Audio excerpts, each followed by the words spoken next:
Assalamualaikum warahmatullahi wabarakatuh. Bismillahirrahmanirrahim. Ashhadu an la ilaha illallah wa ashhadu anna Muhammadar Rasulullah. Allahumma salli ala sayyidina Muhammad wa ala ali sayyidina Muhammad.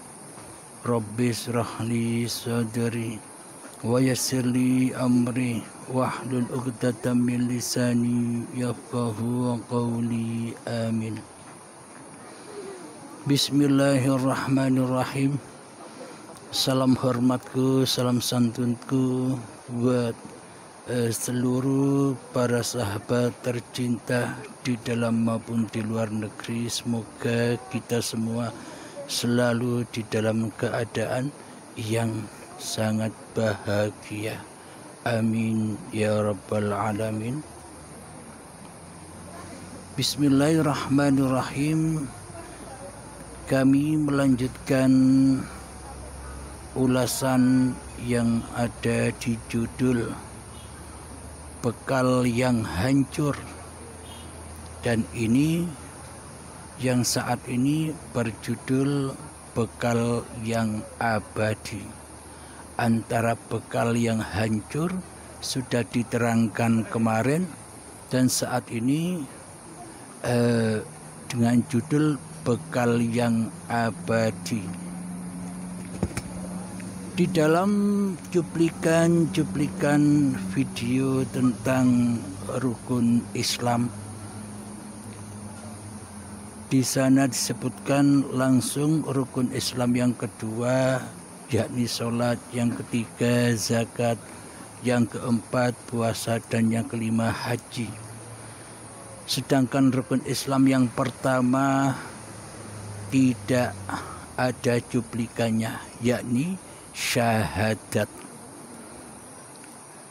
Karena pondasi keempat rukun Islam itu yakni sholat, zakat, puasa, dan haji, pondasinya ada di dalam rukun Islam yang pertama, yakni syahadat. Tanpa syahadat, maka sholat, zakat, puasa, dan haji akan hancur. Jadi pondasinya agar supaya rukun Islam kita yang kedua, sholat, zakat, puasa, dan haji, serta ibadah-ibadah yang lain agar bisa langgeng, agar bisa abadi, agar bisa baqo billah, maka rukun Islam yang pertama yakni syahadat harus wajib kita ketahui. Karena tanpa syahadat maka kita belum dikatakan Islam. Dengan syahadatlah maka sholat, zakat, puasa, haji akan menjadi bekal yang abadi, yakni bekal yang sampai kepada Allah, bekal yang sampai pada alam akhirat. Bismillahirrahmanirrahim. Di sini ada surat Al-Asr. Kami bacakan. Bismillahirrahmanirrahim. Wal asri innal insana lafi khusrin illa alladhina amanu wa amilus solihati wa tawasaw bil haqqi wa tawasaw bis sabr. Yang artinya,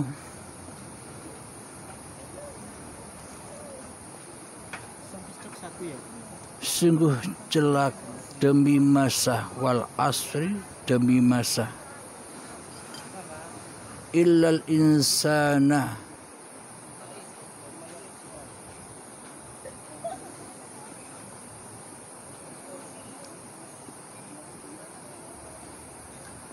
kecuali orang-orang yang beriman dan mengerjakan kebajikan serta saling menasihat untuk kebenaran dan saling menasihati untuk kesabaran.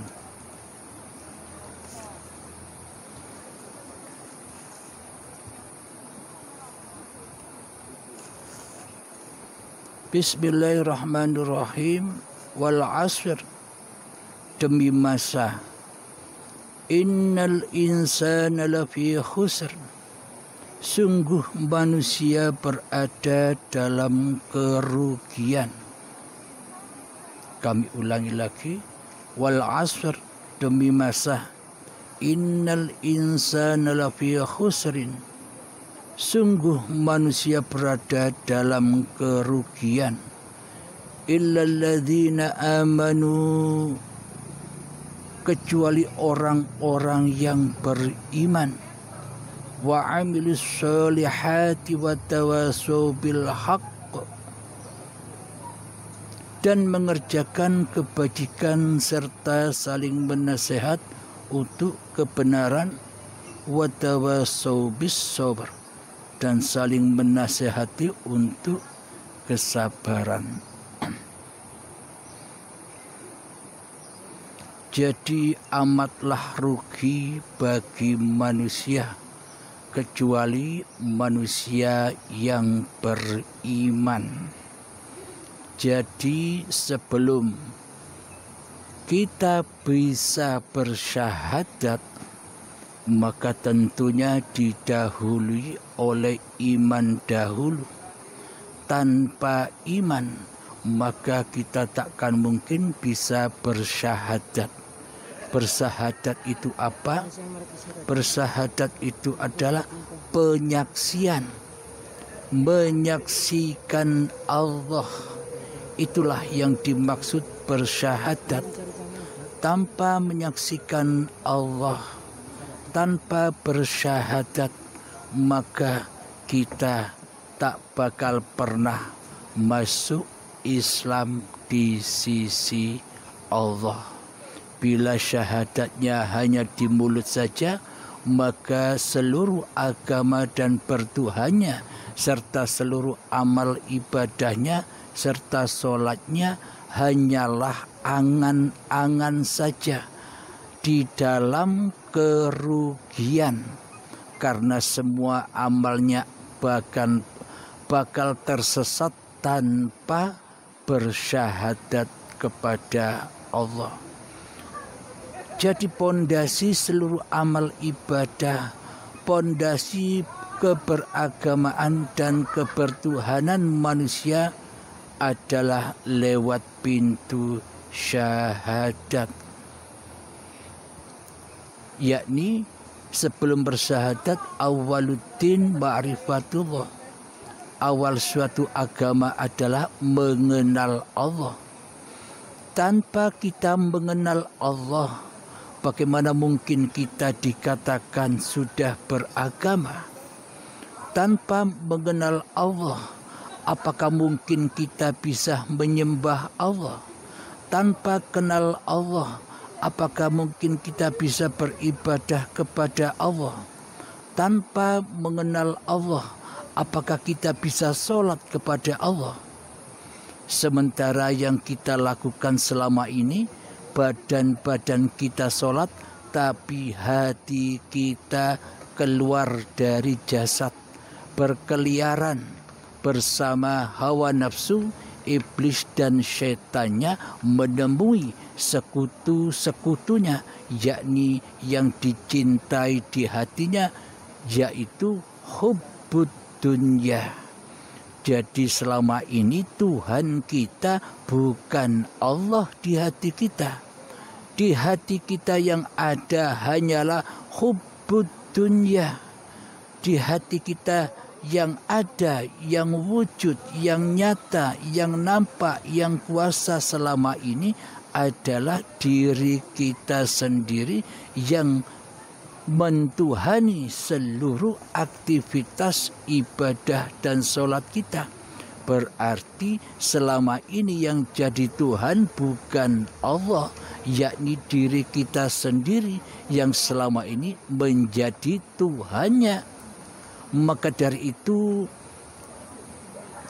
untuk bisa bersahadat kepada Allah, maka kita bacakan di dalam surat Allahu la ilaha illa huwal hayyul qayyum. Allah, tiada Tuhan yang berhak disembah. Dialah hidup yang kekal, lagi terus menerus mengurusi seluruh makhluk-makhluknya. Jadi bila tidak mengenal siapa Allah itu, bagaimana mungkin kita bisa mengabdi? Bagaimana mungkin kita bisa bersyahadat? Bagaimana mungkin kita bisa menyaksikan Allah? Jadi Allah, dialah Allah, tiada Tuhan yang berhak disembah. Dialah hidup yang terus menerus.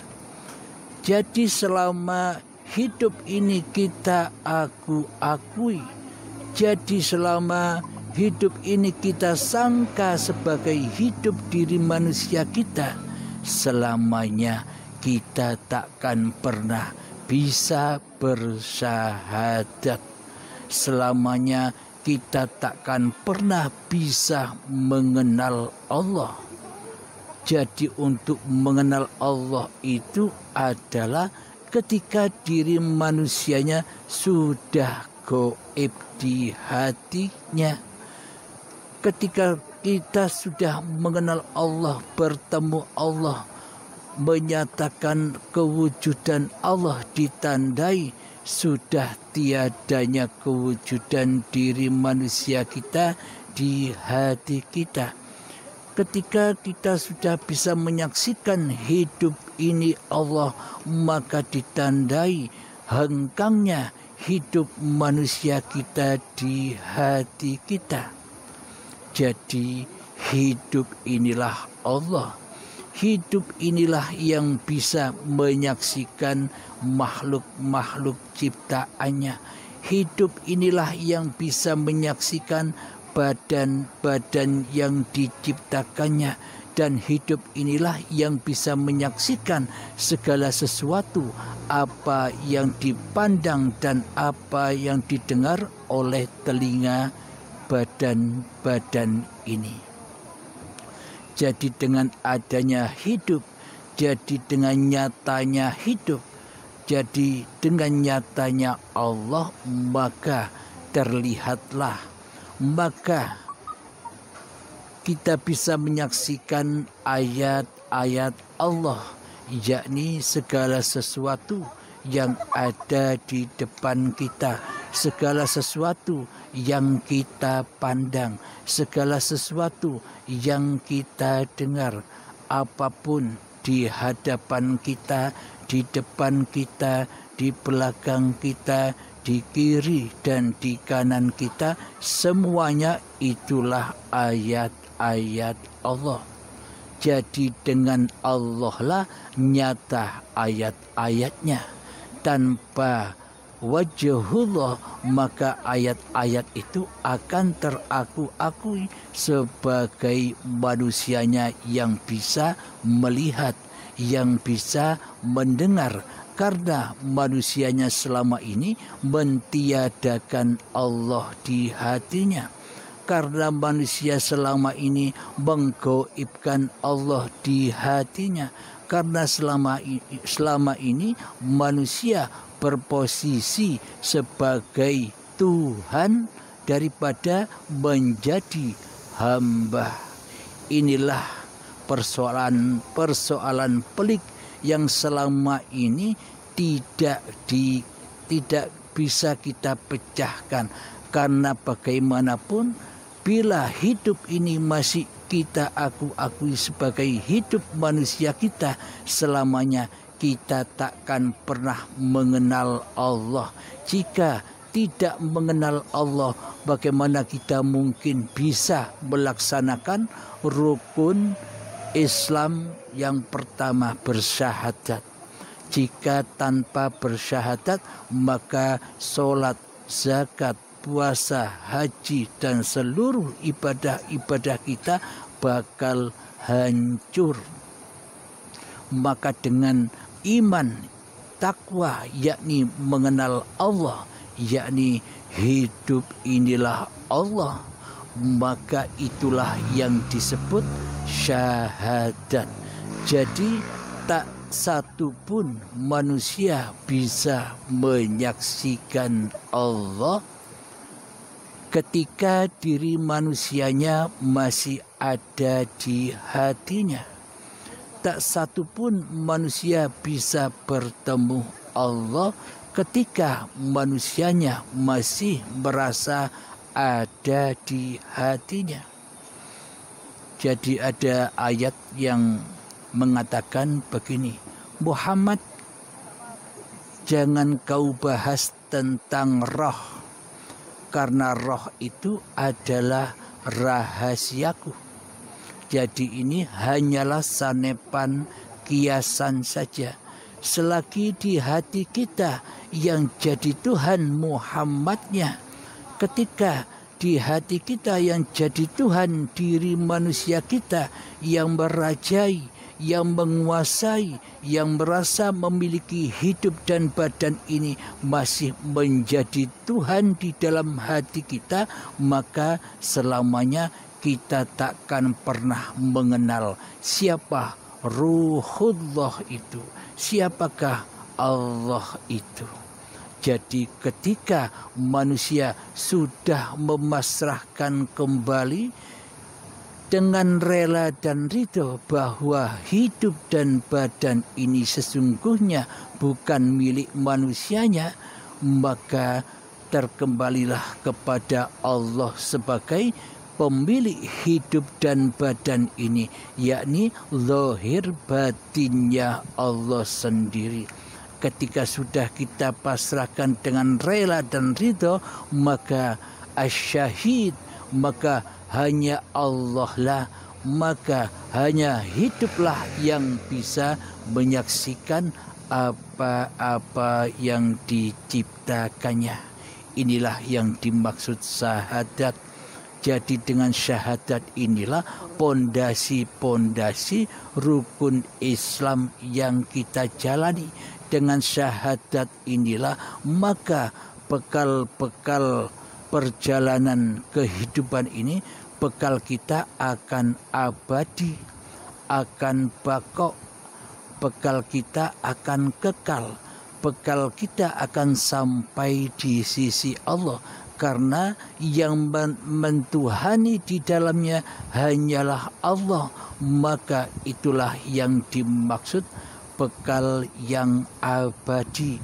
Karena pelaku di dalam syahadat, karena pelaku di dalam sholat, karena pelaku di dalam zakat, karena pelaku di dalam puasa, karena pelaku di dalam haji dan ibadah yang lain sudah diafali oleh hidup, bukan diafali oleh badan. Tanpa hidup, badan tidak akan bisa apa-apa. Dengan hiduplah maka badan tercipta, dan dengan hiduplah maka badan ini bisa bergelar. Alhamdulillahirabbil alamin. Jadi lengkaplah bekal yang abadi, yakni ketika hati sudah dikuasai yang abadi, jika di hati sudah dikuasai Al-Qadim, jika di hati sudah dikuasai oleh hidup, jika di hati sudah dikuasai oleh Allah, maka itulah yang dimaksud bekal yang abadi. Syahadatnya abadi, sholatnya abadi, puasanya abadi, zakatnya abadi, hajinya abadi, duduknya abadi, berdirinya abadi, berjalannya abadi, semuanya serba abadi. Inilah yang dimaksud sholat daimun. Jadi sholat terus ketika bangun tidur sampai menjelang tidur lagi. Disitulah af'alullah berperan ketimbang af'al manusianya. Jika af'al manusianya yang berperan di dalamnya, itu tandanya bekal yang rusak, bekal yang hancur. Ibadah apapun, sholat apapun akan rusak, akan hancur, tidak sampai kepada Allah.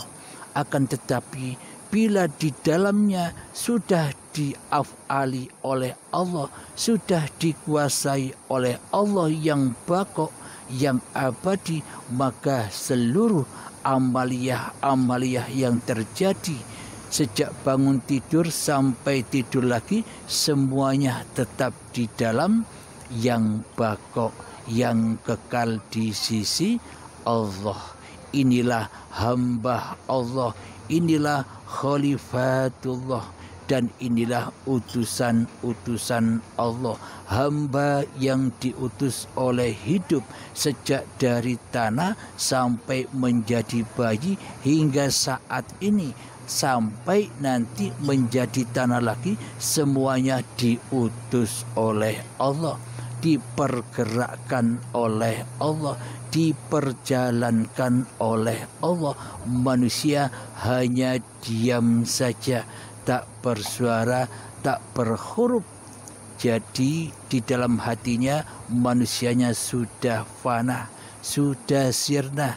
Yang ada, yang bisa bersuara, yang bisa mengeluarkan huruf hanyalah hidup yang mewujudkan suara dan yang mewujudkan huruf. Meskipun Allah tak bersuara dan tak berhuruf, laisa kamitslihi syai'un, tidak seperti apa-apa dan tidak seperti siapa-siapa, namun Allah yang laisa kamitslihi syai'un, yang tidak seperti apa-apa dan yang tidak seperti siapa-siapa, bisa menciptakan, bisa mewujudkan apa-apa dan siapa-siapa, termasuk diriku dan dirimu dan diri kita semua. Alhamdulillahirabbil alamin. Itulah penjelasan selengkapnya tentang bekal yang abadi.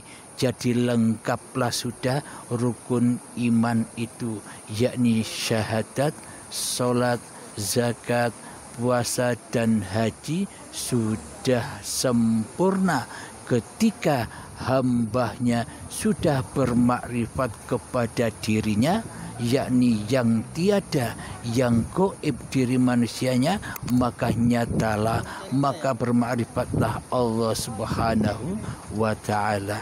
Jadi yang bermakrifat itu bukan manusianya, jadi yang bermakrifat adalah hidup, adalah Allah itu sendiri. Alhamdulillahirabbil alamin. Semoga saya dan semoga kita semua senantiasa dibimbing Allah Subhanahu wa ta'ala untuk meraih gelar husnul khotimah sebelum kita kembali kepada Allah. Saat ini pun kita sudah husnul khotimah, sudah tahu jalan pulang, hati sudah rojiun kepada Allah dan mati sebelum mati. Alhamdulillahirabbil alamin. Rabbana atina fid dunya hasanah wa fil akhirati hasanah wa qina adzabannar. Rabbana atina fid dunya hasanah wa fil akhirati hasanah wa qina adzabannar. Rabbana atina fid dunya hasanah wa fil akhirati hasanah wa qina adzabannar. Wa sallallahu ala sayyidina Muhammad wa ala alihi wa sahbihi wasallam. Walhamdulillahi rabbil alamin. Assalamualaikum warahmatullahi wabarakatuh.